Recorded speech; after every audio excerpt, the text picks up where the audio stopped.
AmandaLand, AmandaLand, AmandaLand.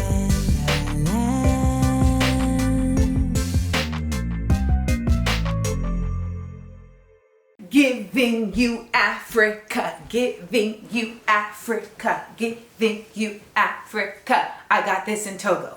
Hello. People, we're here.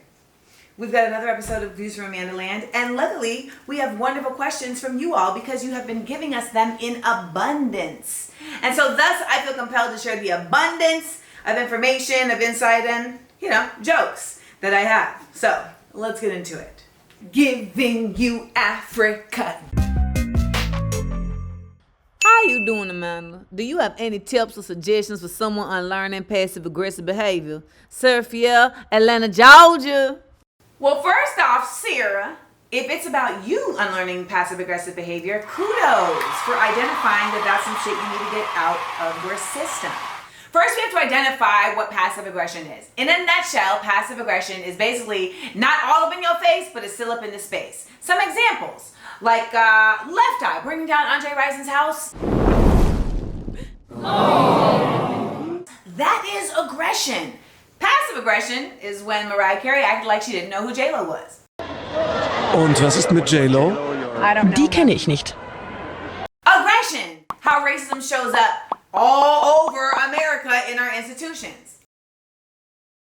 Passive aggression is the way racism shows up in corporate America. It ain't all up in your face, but it's definitely in the space. What you think per my previous email means? It really means you ain't read my last fucking email? It's just a nice way of saying, bitch, read it again. So when it comes to passive aggression, the way you gotta deal with it is you gotta go to therapy. Why? Because therapy brings you back to the beginning. And back to the beginning is when you understand why you deal with things the way you deal with them.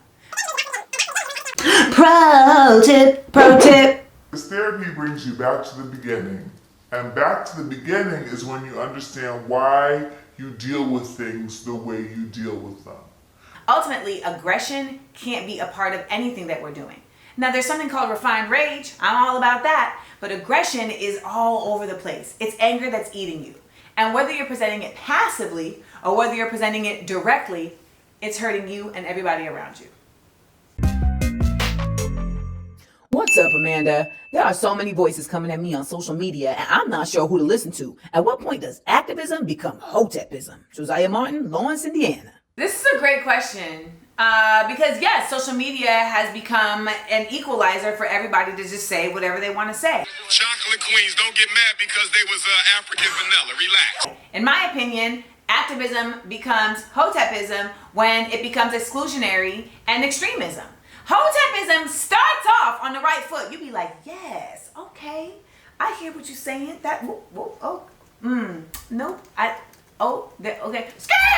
And next thing you know, you don't support gay people and you feel like the only black women who are allowed to have joy are those who are submissive and who only eat specific diets that are approved of by their husbands. You see what I'm talking about? So you gotta be careful. You gotta watch yourself. You gotta be careful. The other thing is that I feel like when we're watching Hotepism, we're watching somebody who's really just trying to enlist you into their thought process. It feels kind of like a cup, okay? It feels kind of like a cup.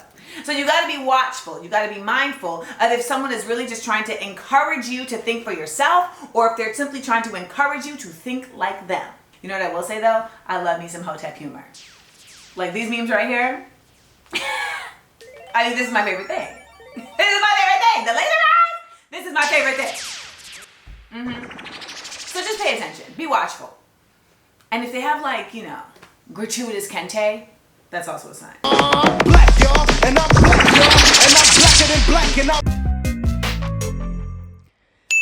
Amanda, I am a virgin over the age of 18, and I often get insecure about my size. I wonder if I would be good enough. I want to know if you think dick size really matters from a woman's perspective. I'm pretty average being 4 to 6 inches. What do you think? Darius Miles, Jackson, Mississippi. Well, Darius, you are very brave. And we appreciate your transparency and your honesty. I feel like there's someone who can answer this question in just a more thorough and connected way. And so I'm going to pass it to her. Miss Shanks. I was a model, then an actress. Now I got the Topa Shank Show. Got the Topa Shank Show. Strong, black, beautiful woman. Topa Shank Show. What y'all niggas watching? Topa Shanks. Thank you, Amanda, the goddess. Darius, so brave, so courageous. Your question is one that many are asking themselves but afraid to ask. But let me tell you the truth.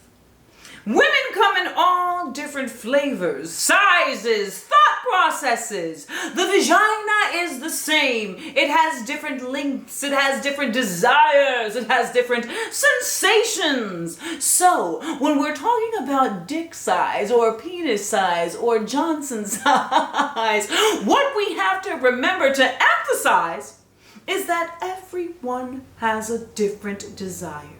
What we have to emphasize is that everybody wants something different, and you have to identify who wants what you've got.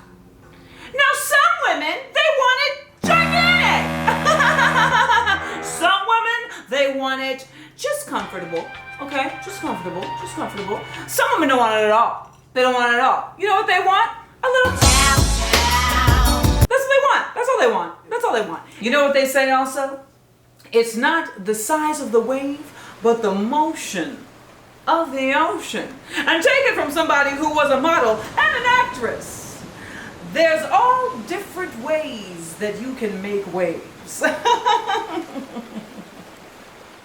So Darius, don't be ashamed. Step forth with courage the way you did today, and you'll be right there on your way to making someone say, hey, that was a good time. Now see, I told y'all that Topa was going to keep it 100. And she did. She keep it all the way real. Every time. This is the thing though. We have to stop generalizing women. Because none of us are the same. Not our brains, nor our agendas. Bonus question. Bonus question.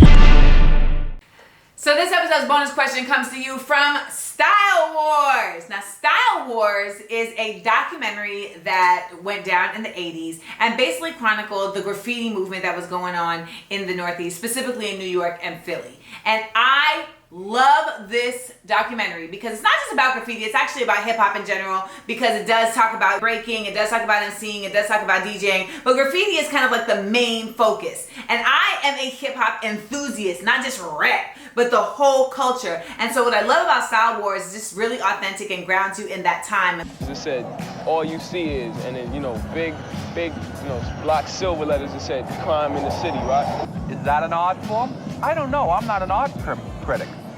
But I can sure as hell tell you that that's a crime. It lets you really get into like what was going on and the birth of hip hop. And it has my favorite graffiti artist in there, Dondi. Stocking in the pocket.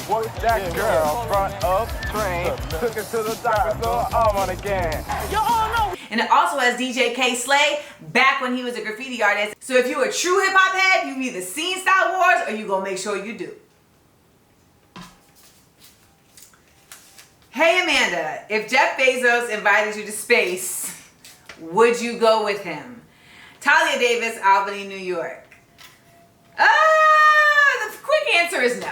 I don't want to willfully be in a situation where I could die with a trash person. It's not like I'm on a flight and I have no control of it. This would be like me making the choice. Also, like, I can't imagine Jeff Bezos is going anywhere in space that I want to go. Also, like, why would I even do that when I know that the aliens are going to come for me, okay? Because I'm one of them. I'm not even from here. I'm on assignment, and I'm moving with purpose and intention so that I can take the information back to my home planet, where I feel like all the blacks go after we get out of here. But Amanda, what about the shady blacks? Well, the shady blacks, I don't feel like they're really from the planet. I feel like they're operatives. So there's that.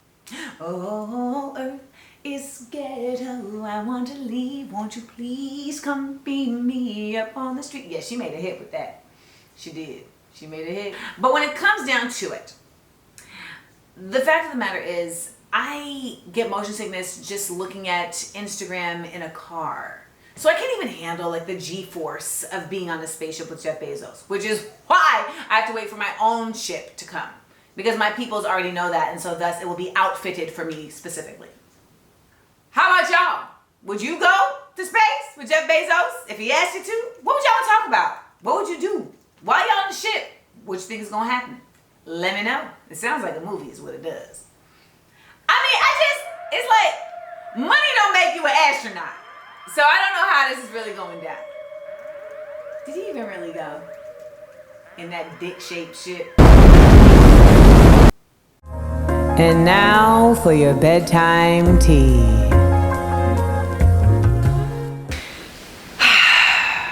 What's up, y'all? Y'all okay? Have you recovered? I know it was rough last week. I know. It was rough last week when the Instagrams went down. Hundreds of millions of people around the world. Massive.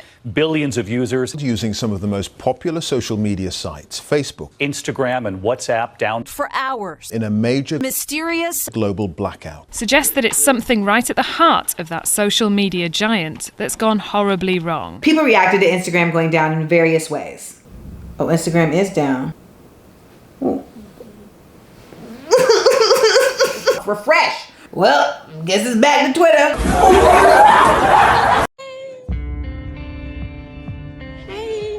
Good luck. What I gotta do? Read now? Refresh! Is it gonna come back? You know, with Instagram going down, it just reminded me that you were the only woman who was ever really down for me. And I would never cut out on you the way Instagram cut out on all of us. Tell your mama I miss them sweet potatoes. Thanksgiving was real with her. Can y'all come and fix the Wi-Fi's? Cause I don't know what's going on, but this shit ain't working. I don't pay for this for it to not be working. Okay. Free at last. Free at last. Thank God Almighty.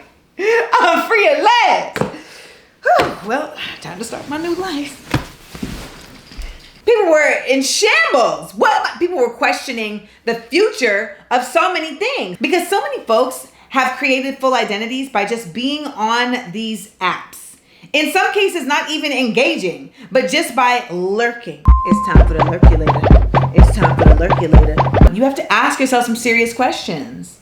If Instagram and the Facebook went down, would you still be a vaccination expert? Would you still look like a good parent? Because you know some of these people just be posting their kids on Instagram, just look like a good parent, but they don't even know their baby birthday. Oh, their middle name. Damn shame. Would you still have a man? Because I know some of y'all really just be posting a nigga on your Instagram to make it look like you have a man. The nigga don't even know that you are posting them on their Instagram because they don't even know that they're your man. And niggas be doing the shit too. Just for the record. That's how my boy got in his last relationship. Shorty put up a picture that said, Happy New Year's from us. He was like, damn. I guess we go together now. Would you mind? Would you start lying all day in your real life since you wouldn't have the opportunity to lie all day in your virtual life? Can I just tell y'all, you're beautiful without these damn filters. The filter has got us fucked up. God damn, I saw somebody filter their baby the other day. These 12 hours let us know how dependent we have become on this app. And that means that we have become dependent on Mark Zuckerberg. So I advise all of us to really take a look deep inside ourselves. Consider a world where Instagram isn't gonna ruin your day if it goes away. Ah! It's back. Look at that. I guess I should catch up on stuff before I go to sleep, you know. Listen, do as I say, not as I do. Yo, what's good, Joel? I know this has been on the radar a minute ago and I missed it because I was being a father to my daughter. But now that I know about it, I gotta sleep on it. Good night and sweet motherfucking dreams.